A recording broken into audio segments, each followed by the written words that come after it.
daha hansı taşlar olduğunu göstereceğim. İlk önce bunları dizelim.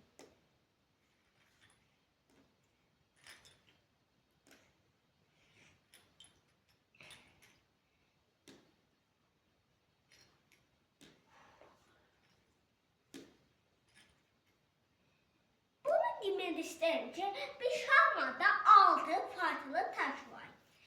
Birinci harfleri söylenir, sonra yatamlar söylenir. 8 yatan var. Bu arada elimi koyduğum edet D4 ededi. Şimdi ise B4.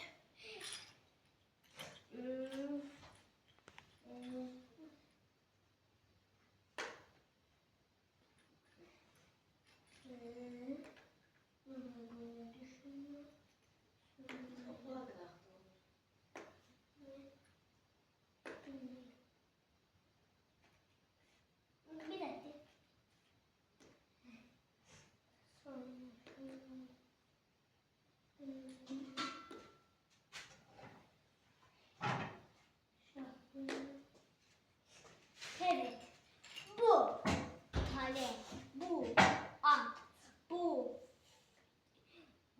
tane, bu at görünüşüne belli, bu fil, bu şah, bu da vezir. En aşağıda geliyor fil, at, tane. Bunlar da piyade. 8 piyade, 2 at, 2 tane, 2 bir şah, bir vezir var. Şimdi ise dayamayı düzelim. Birinci piyadalar düzüyoruz. Piyadalar.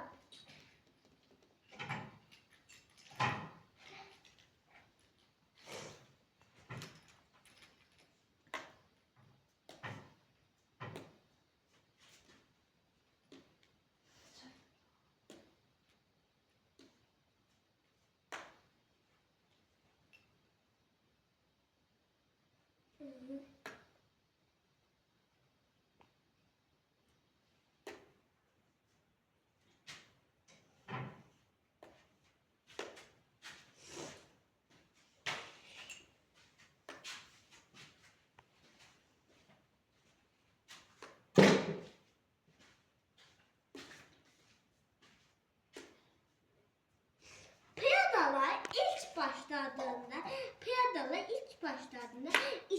iki hamle edebilir. İlk başlarda iki hamle. Tamam zaman değil, bir gidebilir. Bu iki gidebilir. Hamle.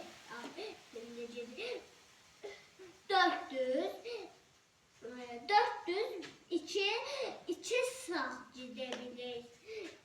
Fille ise tek çapraz gidebilir. Taneleri hem böyle hem de böyle gidebilir.